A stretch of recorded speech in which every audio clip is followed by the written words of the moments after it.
እንደምነግርሽ እኮ ግራ ገብቶኝ። ፌቨን እያስጨነቅሽኝ እኮ ነው። ንገሪኝ እንጂ። ይኸውልሽ ጽጌረዳ፣ አንቺን ለማግባት የተስማማው ሰውዬ ምን ለምን አትነግሪኝም? ፌቨን በጣም እያስጨነቅኩ ነው ያለሁት። አንቺን ለማግባት የተስማማው ሰውዬ አቶ መስፍን ናቸው። ምን? አዎ፣ ድንገት እነማዬ ሲያወሩ ነው የሰማሁት። አምላኬ፣ እንዴ እንዲያደር የሚያደርገው ፌቨን፣ እንደሱ አይነት መድኃኒት ይኖራል ብለሽ ነው? ለምን አይኖርም? ብርከት እያደለ እንደሚሰራል። የወሰደው ሰው ከፍተኛ የሆነ የጤና ችግር ሊያጋጥመው። እሱ ለአንድ ቀን ስለሆነ ምንም ችግር የለም። በዚህ 2 ቀን ውስጥ እንዲደርስ እፈልጋለሁ። አይቆይ። አመሰግናለሁ። ምንም ማመስገን አይጠበቅብሽም። ገንዘቡን ስለተቀበልኳቸው ከክላስ ስትወጪ አንድ አፍታ መገናኘት እንዴ በደስታ እመጣለሁ። መልካም ቀን። ጠቂኔ እንድጠይቀኝ መብቱን ሰጠክ። አልገባኝም። ቆይ እየቀለድሽብኝ ነው? ይቅርታ፣ እኔ እዚህ የመጣሁት ለስራ ነው እንጂ ለቀልድ አይደለም። አዎ፣ በተለይ እርሱ ይገባኛል። ስራህንማ ታውቃለህ። እንዴት አይገባህም? አየሽ ጽጌረዳ፣ በእንዲህ አይነት መልኩ ባታውቂው ደስ ይለኝ ነበር። ምን አይነት መልኩ ነበር እንዳውቅ የፈለግከው? ሽምግልናውን በድብቅ እንደላከው ሰርጉንም በድብቅ ነበር ለማድረግ የፈለግከው? አሁን እኮ ለምን እንደዚህ እንደተናደድሽ አልገባኝም። አባቴን የሚያክል ሰውዬ እንዳገባ ነበር የፈለግከው? እኔ እንደሱ ማለት አይደለም። መስመር ያለፍሽ አልመሰለሽ? መስመርንም ያለፍኩ አንተ ነህ። አንቺ ባለጌ! አሁን በኋላ አንዲት ቃል እንዳትተነፍሽ። ንገሪ ባለጌው አንተ ራስህ። እኛው ምን ነገር በደንብ ወቅ። እኔ አንተን ከማገባ ሞቴን እመርጣለሁ። ጽጌረዳ፣ በቃ ነው የምወጣው። ምን ነው ባለጌውን አባቴን ስለተናገርኩ ብጀበረ እንዴ? እቺ ውሻ ከቤት ያስወጡልኝ። ይበቃሻል አልኩሽ። የእስካሁኑ ይበቃል ብዬሻለሁ። ለማንኛውም አንድ የመጨረሻ ነገር ልንገርህ። እኔ እኮ ከልጅህ ራሱን ማንሰው ነኝ። እኔን መመኘትን ሳያዝ አልፈኸኝ ወደ ቤተሰቦቼ መሄድ ይሄ በጣም ባለጌነትን ነው የሚያሳየው። ጽጌረዳ፣ ምን ልትለኝ ነው? ባለጌውን አባቴን ስለተናገርኩ በድጋሚ ደበረ እንዴ? እቺ ውሻ ከቤት ያስወጡልኝ። ውሻውማ አንተ ነህ። እንዴ አንቺ ነገርኩሽ። ዝማቴ ምን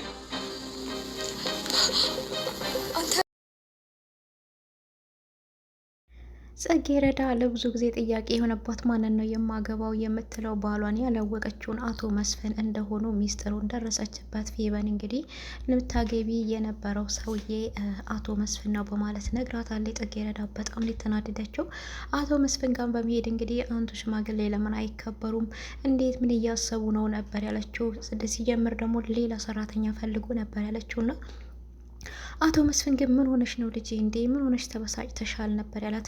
እርሶ ግን ትንሽ አፍሮም እንዴ ስትለው ይቅርታ በዚህ መንገድ ነገሮችን እንድትረጂ አልፈለኩም ነበረ ያለውና በዚህ መሀል እንግዲህ እላፊ ቃላቶችን ትናገራለች። አንቱ ባለጌ ኖት እንግዲህ ከፍ ዝቅ አርግታ አንቱ ባለጌ ሽማግሌ ነበር ያለችውና በዚህ መሀል ሲንጫጩ እንግዲህ ሲጫጫው ነብዩ ይደርስና እንግዲህ አባቴን እንዴት ትናገሪዋለች ሲል በጥፊ ነበር ያላትና እንግዲህ በጣም አዝናለች። በጣም ተቀይማ ወጥታ ብቻዋ መንገድ ላይ ቁጭ ብላ ነበረ። ጽጌረዳ እንግዲህ በጣም ታዛዝናለች። ፈተና የእሷ ፈተና አሁንም እንደቀጠለ ነው። ይህንን ደግሞ እንግዲህ ቤተሰብ ሲሰሙ በተለይ ወይዘሮ ዘርፌትና ወይዘሮ ፍቅርተ ሲሰሙ ጽጌረዳ ላይ የሚወስኑት ውሳኔ በጣም ከባድ ነው። ሰላም ጤና ይስጥልኝ ውድና የተከበራችሁ የቻናሌ ቤተሰቦች ሁላችሁም ሰላም ብያለሁ። ብያላችሁበት ሰላማችሁ በዘት ተረፍረፍ ይበልኝ እያልኩኝ ለቻናሉ አዲስ የሆናችሁ ሰብስክራይብ እያደረጋችሁ ነባሮች ላይክ እያደረጋችሁ ለምታበረታቱኝ ሁላችሁንም ከልብ አመሰግናለሁ። ጽጌረዳ እንግዲህ በጣም ደስ የሚልና አስተማሪ ነው። በጣም ጽጌረዳ ጫና ያለባት ባሳደገዋ እናት ለልጆቿ ክፉ ነገር መጥፎ ነገር ባታስብም ነገር ግን ዙሪያው ባሉ ሰዎች ግፊት የማይሆን ነገር ለልጇ ልትመኝ ትችላለች። የማይሆነውንም ጥሩ ነው ብላ ልትመኝላት ትችላለች እንጂ ምንም ቢሆን ልጇን ለመጻል ወይም ደግሞ ልጇ ላይ የማይሆን ነገር እናት አትወስንምና በወይዘሮ ፍቅርተ ግፊት እንግዲህ አቶ መስፍንን እንድታገባ ተወስኖባት ነበረ። መጨረሻ ላይ ግን ይሄ ሚስጥር እየሰማችው ጓደኛዋ ወይም ደግሞ የእሷ ተቀናቃኝ ተቃራኒዋ የሆነችው ፌቨን ልትነግራት ችላለች ማለት ነው። አንቺ እኔን እንደምትንከባከብኝ እያየው ነው፣ ግን አልተቀየምሽኝም አይደለ? እኔ ባንቺ ላይ በማረገው ነገሮች ነበር ያለችው። እሷ አልተቀየምኩሽም፣ ምንም ብታደርገኝ ይቅር ብዬሻለሁ፣ ድጋሚ እንደው ማንሳቱም አስፈላጊ አይደለም። በጠዋት ተነስቼ ደስ የሚል ምግብ እየሰራውልሽ ነው ነበር ያለቻት። እሷም እንግዲህ አዎ እኔ ራሱ ሽታው እኮ ነው ያስነሳኝ፣ በጣም ነው የሚሸታው፣ አመሰግናለሁ በማለት ነበር እንቀፍ አርግታ አቅፋት እያንጓጠጠቻትም ጭምር ነበረ። ፌቨን እንግዲህ አሳልፋ ልትሰጣት ነው እንጂ የእሷ ፍቅር ወይም ደግሞ ለእሷ ጥሩ አስተሳሰብ ኖሯት አይደለም ፌቨን ለጽጌረዳ ነው። እሷም እንግዲህ እንደዛ ከሆነ እኔ ሰው በሌለኝ ጊዜ አንቺ ደርሰሽልኛል፣ ሰው በሚያስፈልገኝ ጊዜ ብቻዬን በሆንኩ ጊዜ ሚስጥረኛ የሆንሽ ከጎኔ ቆመሻል። ስለዚህ የኔና አንቺ ጓደኝነት ሰላቂ መሆን አለበት። ስለዚህም ደግሞ አንድ የምነግርሽ ሚስጥር አለኝ፣ ዝግጁ ሆኚ ነበር ያለቻት። ጽጌረዳም እሺ ፌቡ ለዚህ ሀሳብ አይግባሽ፣ ግን ምንድን ነው ሚስጥሩ? ልቤን አንጠለጠልሽ እኮ ስትኑ ንገሪ ነበር ያለቻት እንደ ደህና ነገር። እሷም ተረጋጊ፣ አንቺ ልታገቢ እንደሆነ ሰምቻለሁ፣ ነገሮች እየተስተካከሉ እንደሆነም ደርሼበታለሁ። ነገር ግን አንቺ የምታገቢው ሰውዬ አቶ መስፍን እንደሆነ ታውቂያለሽ ወይ ነበር ያለቻት። መስፍን? አቶ መስፍን ብላ እንግዲህ በጣም ነው የደነገጠችው። የነብዩ አባት ይህ ሼባው ብላ በማለት ነበር በጣም ነው የደነገጠችው። በጣም አዝና እንግዲህ ራሷን ይዛን የቆመችው። አዎ ለማንኛውም ተረጋጊ፣ አንቺም የሆነ ነገር አስቢ፣ እኔም የሆነ ነገር እናስብ ነበረ ብላት የተለየችው። ይህን ነገር እያደረገች ያለችው የጽጌረዳን ህይወት ድጋሚ ምስቅልቅሉን ለማውጣት ነው። እንደዚሁም ደግሞ ከነብዩ ጋር እንዳትቀራረብ ነው እያደረገች ያለችው። እሷም ይህን ነገርማ ይህን ሽማግሌ ልክ ልኩ ልነግረው ይገባኛል። እንዴት ቢያስበኝ ነው እኔን የሚመኘኝ? እንዴት እኔ እኮ የልጁ ታናሽ ሆናለሁ እንዴት በማለት እንግዲህ በጣም ተናዳለች ማለት ነውና ቢሆንም ግን ፌበን የማይሆን መንገድ ላይ እየሄደች ትገኛለች። አሁንም ማለት ነው እንግዲህ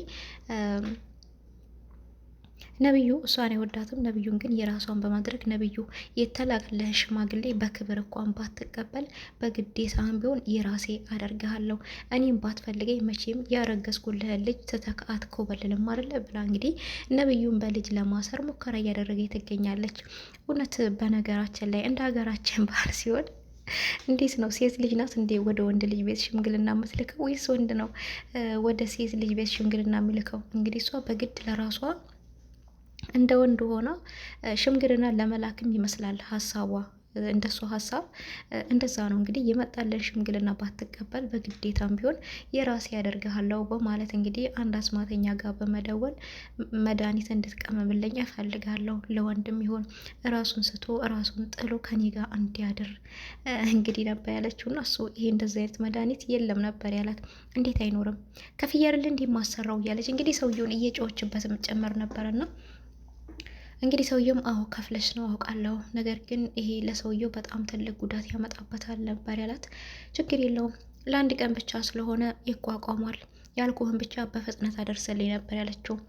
ሰውየውም ለብሩ ስሊ ስለሆነ የሚሰራው እሺ እንዳልሽኝ አደርሳለሁ ነበር ያላትና ነገር ግን ነብዩ ጋር በመደወል እኔ እናንተ ለአስቸኳይ ጉዳይ መገናኘት አለብን፣ ትምህርት ቤት ከመሄዳችን በፊት አብረን የምናወራው ነገር አለ ነበር ያለችው። እሱም አይመቸኝም በጣም ይቅርታ ነበር ያላት።